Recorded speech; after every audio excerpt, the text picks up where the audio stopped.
最近做了一个很感人的纪录片。我们刚刚报道乌克兰，几乎你在所有的媒体都看过乌克兰，而缅甸呢是一个完全被遗忘的战争。人的权利是平等的吗？我们对于受战争残酷的虐待，或者是被军政府虐待的人民的同情，我们是一样的吗？不，往往我们根据的是我们自己希望打败那个国家的政权，所以对那个国家的人民才重视他的人权。缅甸是一群完全被遗忘的人民。我们报道缅甸非常多次，看到这一次的 SkyNews， 许多人在剪接的时候，哪怕我们的工作人员，不管是撰写的、剪接的人，都为之泪下。There's really no reason for them to stay. It's way, way, way too dangerous. There's another casualty just coming through the door now. He's on a stretcher. This is an actual crime. They don't care for that. Disaster, probably crisis. Already it certainly is. I fight for my own future. I fight for my generation's futures.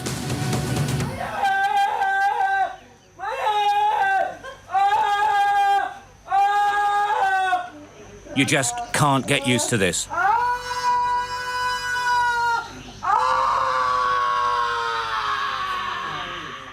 The screams of agony as wounds are dressed.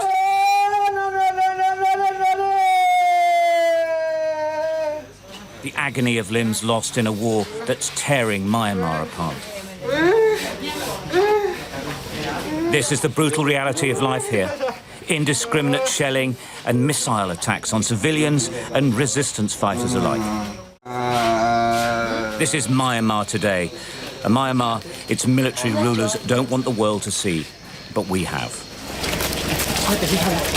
The injured keep coming. A secret hospital hidden in the jungle.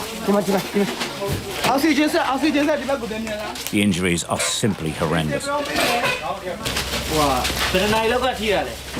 These men and women are all city guys. Their home is now the jungle. Dealing with severe emergencies hourly is the life they've chosen.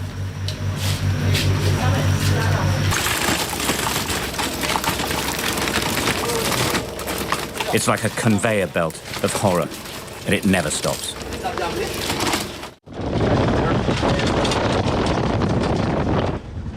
This decades-old civil war has peaked since a military coup 2 years ago put the Myanmar junta back in power. We lived with the resistance fighters, volunteers and medics for a month in the jungles of Myanmar. The commander is known as Maui, named after the Disney character. He was an organic farmer. He is now a fighter. Maui, like so many people we met, doesn't understand why the world isn't helping them. Like many, he draws parallels with the help to Ukraine. And like most, he has given up waiting for that help. They always say that they are concerned. They're deeply concerned. They strongly, deeply concerned. They use a lot of grammar words, but no action.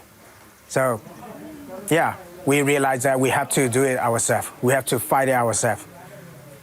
Even less resource or more resource, we're gonna make it. There's a civil war raging here, whatever the military junta says. It's essentially a war about democracy and human rights. This is a well-known and well-signposted regional hospital. But it was targeted with multiple airstrikes. Schools are targeted too. Video shows just what it can be like.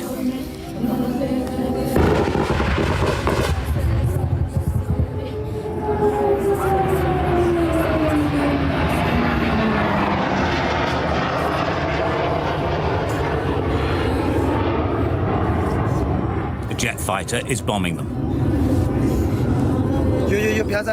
Terrified, they huddle in a crater. They're told to keep down. They pray together. War is always bad, but this is surely intolerably wrong.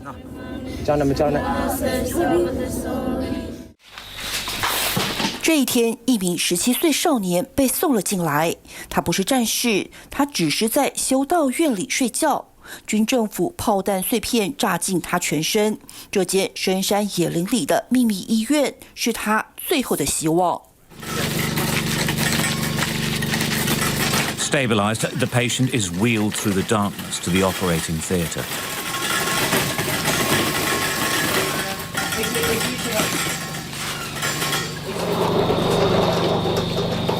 It's like a different world inside.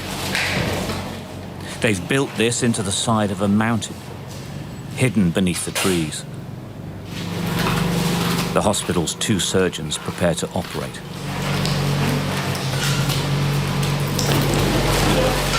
Doctors, nurses, trainees stand by.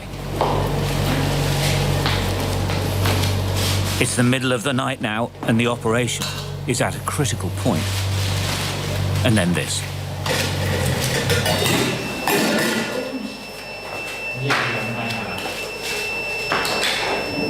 The generator fails, but the surgery goes on by torchlight.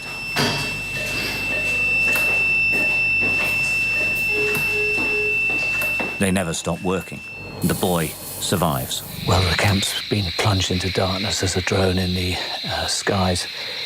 This hospital knows that it's on a list that are being pinpointed or trying to be pinpointed by the Myanmar Air Force with bomb strikes. They just have to cut all power and try to stay as quiet as possible.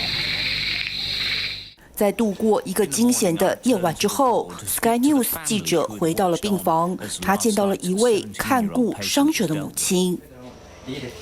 Rosa's son, 21-year-old John Paul, is a resistance fighter.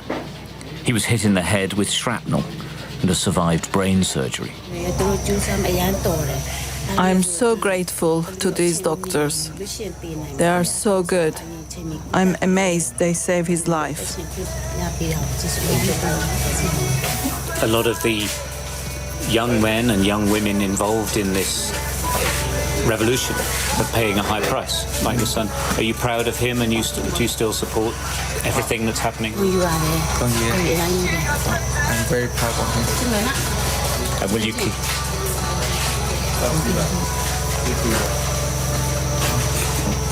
He could hear.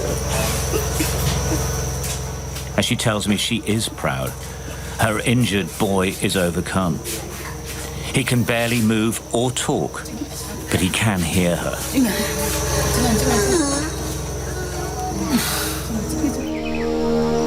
Time and again, people ask us why the international community won't help them. There is no clear answer, but help is needed here for sure. The Myanmar government is attacking its own people.